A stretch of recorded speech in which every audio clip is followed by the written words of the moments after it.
मनोगत या ठिकाणी व्यक्त करावं। प्रथमतः तुम्हा सर्व विद्यार्थ्यांचं विद्यार्थिनींचं व्यासपीठावर असलेल्या सर्वांचं मी या ठिकाणी कौतुक करतो।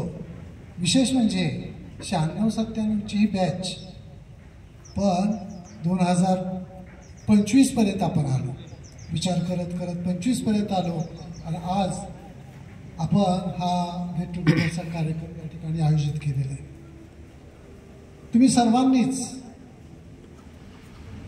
हा कार्यक्रम घडवून आणण्यासाठी सहकार्य केलं आणि विशेष म्हणजे आम्हाला बोलवलं त्याबद्दल तुम्हा सर्वांचं मी या ठिकाणी कौतुक करतो। मूल आईला किती मोठं झालं तरी ते लहानच असतं हे आपल्याला माहिती आहे। अगदी त्या पद्धतीनं माझ्यापेक्षा उंचीनं तुम्ही मोठे आहात, अगदी खूप मोठे झालेले आहात तुम्ही। बरेच जण अधिकारी आहेत, मुली मोठ्या झालेल्या आहेत। आता मुली म्हणता येत नाही पण म्हणावंच लागतं, पण आम्हाला तुम्ही लहानच आहात। तुमच्या सगळ्यांच्या चेहऱ्याकडे पाहिलं की सगळं आठवतं। दुर्दैव माझं असं की 10वीला तुम्हाला मी शिकवायला नव्हतं, हे माझं दुर्दैव आहे। तुम्हाला सांगतो 87ला मी इथं आलो, सॉरी 88ला मी इथं आलो आणि स्केल होतं D.Ed scale, qualification BA scale होतं D.Edचं। त्याच्यामुळं मोजकेच इथं जे सर्वच विषयाचे शिक्षक होते। शिकवायला कोण नाही, म्हणजे कुठल्या विषयाला शिक्षक नाही तर चित्रकलेला नाही। मला जर तुम्ही घेणार का, घेतो बाबा, कारण गाव माझं माळशिरसच आहे, नाही म्हणावं तर कुठेतरी पाठवतो, ठीक आहे। मग तुमची आणि माझी ओळख, मला वाटतं चित्रकला, मला त्याच्या अक्षराचा त्याच्या स्ट्रोकचा खूप अभिमान होता, छान वाटायचं। मी त्याला विनंती केली त्यावेळेस, बाहेर मला शिकवलं हे स्ट्रोक जे आहेत, अक्षर कसं। मगाशी सुरुवातीलाच मॅडमनी थोडंसं तुमच्याकडून मनोगत व्यक्त केलं आणि नाजनींना सुद्धा सांगितलं की मॅडम वगैरे कशा होत्या। एका विद्यार्थ्यांनी सांगितलं की मॅडम कशा होत्या, अगदी बरोबर आहे। मी त्यांचा एक थोडासा छोटासा एक किस्सा सांगतो। माझी मुलगी या शाळेत होती, मॅडम तिला शिकवायला होत्या, मी मात्र नव्हतो, कारण मी चित्रकलेचा त्याला काय एवढं हे नव्हतं महत्त्व, पण मॅडम शिकवायला होत्या। पेपर घरी आले तपसायला, माझ्या मुलीचा पेपर त्या गट्ट्यात होता, तिला बरोबर 33 मार्क पडले तिच्या विषयात। बघा 33 पडले। मी तिला म्हटलं अगं 2च मार्कांनी ती जाते ना, वाढू की 2 मार्क, अजिबात बोलायचं नाही। एक हे मार्क वाढवला म्हणजे अजून स्ट्रिक्टली तपासेल आणि आणखीन कदाचित मार्क जाऊ शकेल। म्हणजे बापरे, राहू दे एवढं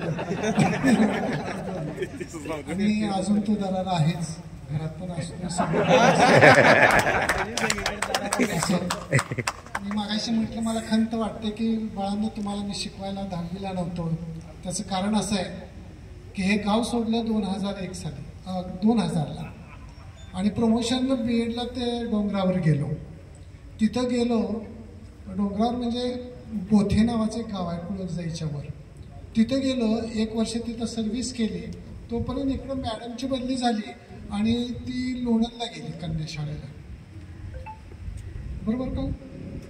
हां, तर तिकडं ती गेली, मी तिकडे गेलो, ती तिकडे गेली आणि 1 वर्ष तिथं काढलं।